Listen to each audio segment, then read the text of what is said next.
Good afternoon on what is a grey, overcast, but actually mild day. I'm back in the reading nook with a nice hot cup of tea.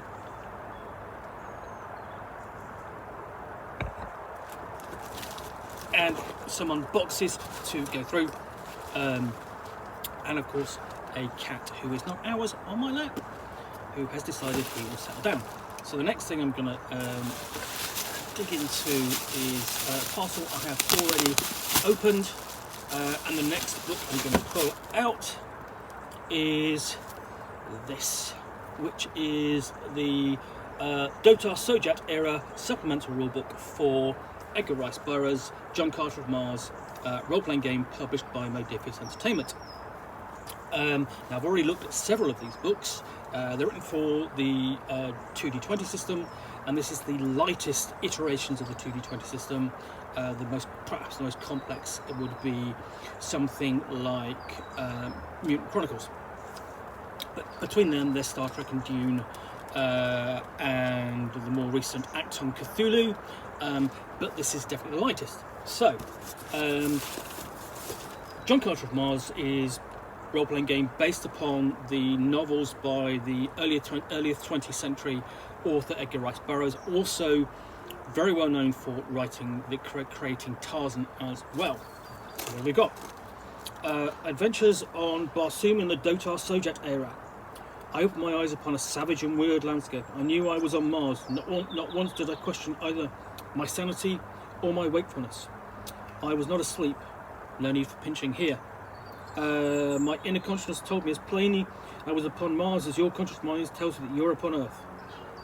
You do not question the fact. Neither did I.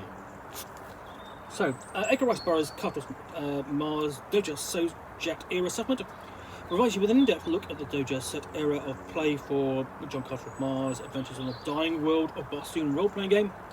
Narrator advice on using the themes and tone of the era and the plots of A Princess of Mars to create exciting Dotar Sojat era campaigns. New character options for Red Martians, Green Martians and Earthborn, including pre-made talents, flaws and expanded accolades and renown spends. Okay. New narrative characters, those most beloved and despised in the era. New strange technology. Powers for your players to acquire and mysterious places of the Dotar Sojat era to explore, all packed with plot seeds to inspire narrators. Expanded rules for airships and using them in battles. Rules for designing and building your own vessel, and a selection of pre-made ships for player and narrator convenience. Okay, so quite a lot in here. So now, as I've commented on before, the John Carter of Mars Adventures on the Dying World of Barsoom role-playing game is presented in a different format, i.e. landscape, not portrait. Now, a traditional role-playing game, it looks like that, and you're opening sort of like that, okay? This, you're not. This is in landscape, so let's just get this open, I'll show you what I mean. Just get a knife. Just slice through the cellophane. There we go.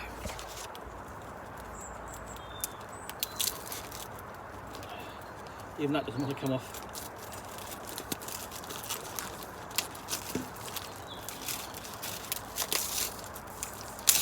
There we go. Put that out of the way. So yeah, we have a fantastic piece of artwork with this really kind of, you can see how you've got this has been given a gloss finish versus the matte, so that really stands out of the action, giving it a lot of depth. But as I say, it's landscape, so it opens up like that, and then inside you've got a full image of what's happening. Basically, I presume that's John Carter leaping into the arena to face those beasts, and you can see a bit of it on the back. So if you do that, you can see sort of in colour, and then it's in the back, on the reverse, on the inside of the back cover as well. So we immediately leap into explaining details about the era, that it's an era of discovery. Oh, he's awake. Is he turning around? He's seen something. So yeah, we get into the basically discovery, and then there's John Carter himself going into action. So once again, I'm still working my way around this cat. And then we have an explanation of what's in the book. And he's off. Breakdown before we get into tales of the era, describing what they are. So in the times before, in the beginning, untold history, early kingdoms, basically defining essentially the setup for the period and what's coming up here. And because it's really the period where John Carter appears, he's just got down and gone over, and he's basically staring up at the doors. And then the other option there, basically, because it's when John Carter of Mars appears, the option there to replace John Carter and have the player characters essentially perform his role in the stories. And what we've got here is got an analysis of the stories as well, so that the narrator has a better idea of how to bring the elements of those stories into her game. So whether that's Escape from the Dead, My Advent on Mars, A Fight That Won Friends, and so on, they're all here. Lots of elements which so basically the narrator can bring into her game. As I say, as I keep saying with the whole of this line, these books are not the easiest to manage because of their size. They're a lot wider than you're really used to. Certainly, this kind of format is generally reserved for storybooks. Then we get on to playing in the Dotar Sojat era and the peoples of the era. So I'm discussing the challenges of the era. So we cover, what your characters placed in mixed group and dealing with things like Earthborn arrivals before we get into a list of talents and accolades. And basically, accolades are basically things that the characters can achieve through play. So whether we've got red Martian talents like Lords of the Air or Get Help, accolades like becoming a beloved leader or a member of or having honor guard as allies. Flaws include scientific curiosity or devoted loyalist. Then we do the same for green Martians, whether that's Stark marksmanship or whirlwind of death. Line them up and so on, which give them basically various talents.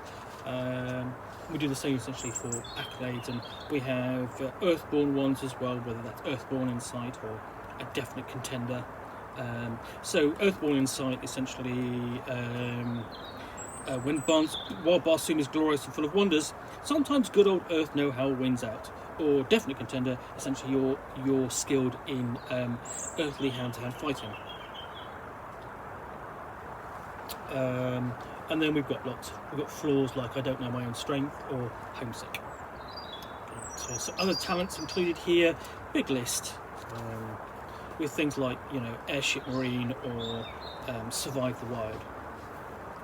Then we get on to when we've got champions of the era.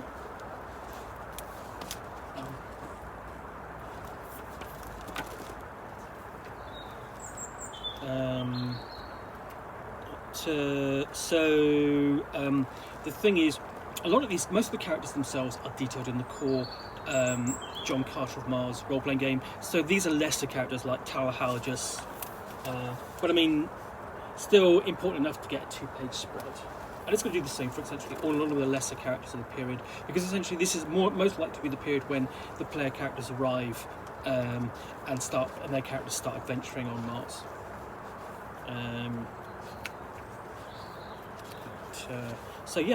We've even got Dotar and Sojat at the end, brave thought warriors.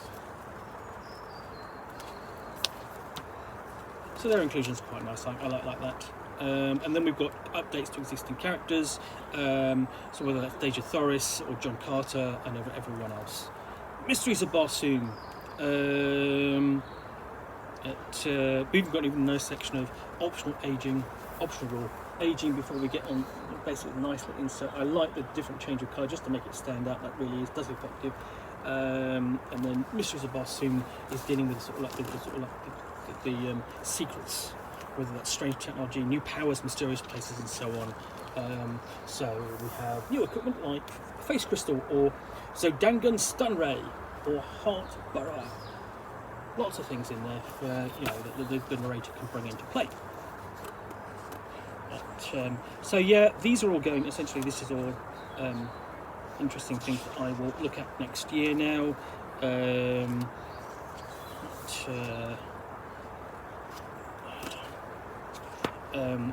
As I dig deeper into the game, because I've reviewed the core rule, but I will get onto these. So I've got new powers like Beast Form or Cloud Mines. So basically, which covers sort of like some of the strange powers that can be found in the Barsoom novels. Where are we? Also got, for example, and every one of them's got like an explanation. So telekinesis, it's basically logical, is described as either essentially a logical evolution of the natural psychic powers of the Barsoomians or psychic potential of other species, or a special implant, gland, or other physical alteration that allows the user to control, harden, and manipulate air molecules, allowing them to move objects and exert force. So, and these all come with talents and so on to accompany them. And the mysterious place is dealing with the land itself, canals and hills and mountains and dry ocean basins. And each of them comes with, there's a plot seat at the bottom there for the canals.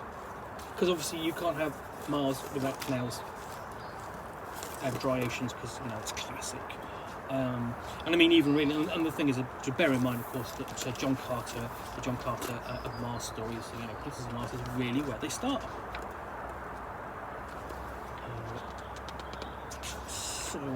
So lots of different things. Then we got on to narrating the Dotar Sojat era, the common themes. What does Dotar Sojat make?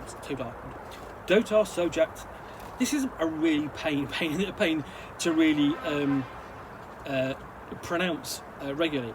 So we've got what makes the periods tick. So it's degree of discovery and constant conflict, or sense of longing, and so on, and tradition versus innovation, and so on. That you can all bring in as themes when you're running this game. So basically, we'll go into the prehistory. So look at the dying time and the tides of war, and then looking at the arrival. So all different periods, and basically framing it in terms of the narrator's campaign. We're looking at, basically, we have adventures in Dotar Sojat and typical episodes, and then we have adventure scenes. And these are quite lengthy, so basically go about half a page each there, with options and so on that the narrator can use. So lots of those. Before we get on to, in some ways, the real fun, I say real fun stuff, the other signature element of Mars, and that's airships. Because you can't have basically an ancient Mars without airships. It's always de rigueur, to have a dirigible. Because even you go back to the really other big on Mars role-playing game, and that's Space 1889. That has canals, that has Martians, and it has airships.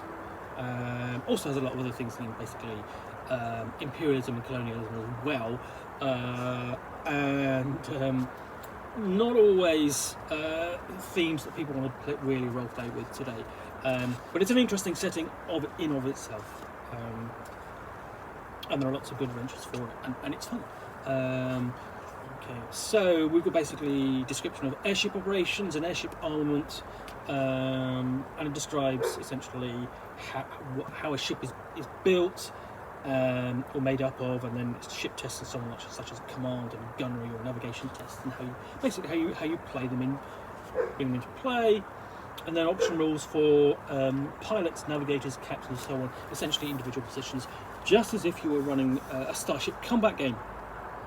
So essentially, the player characters have a role aboard ship, whatever their skills and so on. They can hopefully do something. And then we get into ship conflict. which is whether that's engaging in missile weapon fire or boarding, and there are some good examples in there as well.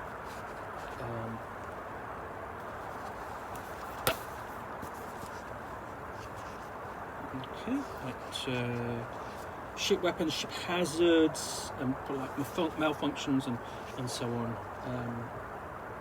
and of course, and there's an interesting section on can't hit the broadside of a battle cruiser. Astute readers may know that graceful attackers don't get a bonus to hit a larger ship, and in fact take a penalty. At first glance, this may seem comically inappropriate, with skilled sharpshooters being no more able to strike a massive battleship with their guns than they could a human-sized target. However, the reason for this is the test to attack a target measure whether an attacker can land a successful attack, not just whether they can actually physically hit their target. Okay, so essentially that's a case of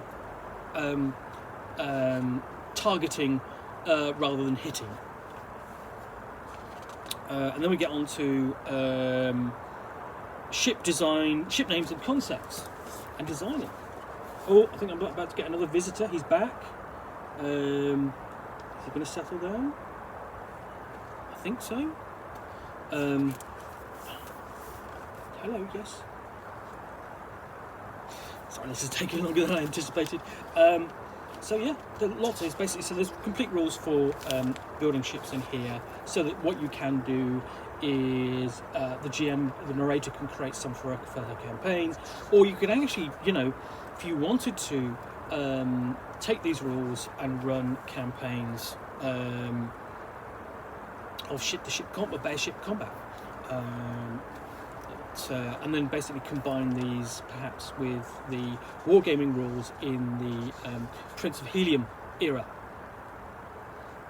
So we've got typical ships and operational variants as well. So dreadnoughts, flying fortresses, frigates, personal flyers and pirate raiders, all stacked up. Sadly, they're not illustrated. I know that's a bit disappointing, because if you're going to have ships, always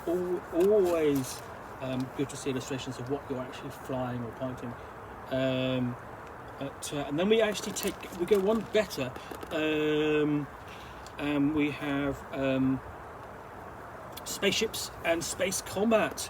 So a couple of options, things to bear in mind in here is space is vast. Well, of course, space is big. I mean, you wouldn't believe how hugely mind-bogglingly big it is. I mean, you may think it's a long way down to the chemists, but that's just peanuts to space. And of course, space is deadly and alien, and so on. And then there's a renown system, and essentially at the end, then we've got a character sheet for your sheet, your ship, your sheet. See, I mean, I am making this up on the spot. I've got accolades and so on to do with ship-to-ship combat and so on, bringing those into the game.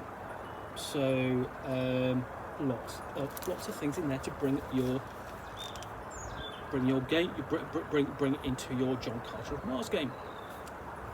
Right, well, that's the Dotar Sojat Era Supplemental Rulebook for the John Carter of Mars. Hope you've enjoyed this unboxing, and if you have, please do click the like button down below. And if you've got any comment or feedback, I appreciate you posting those, and I do respond to take a look. And lastly, if you want to be alerted to yet more unboxings in the Nook, where you will see me back out here with a box and a book, which I will essentially, or game, which I will unbox and chat about to the best extent of my knowledge for roughly 10 minutes or so, all of course accompanied by a nice hot cup of tea, and occasionally a cat who is not ours. Then please do hit that subscribe button. In the meantime, thanks again for watching, and we'll be back again soon with another unboxing in the Nook. Bye for now.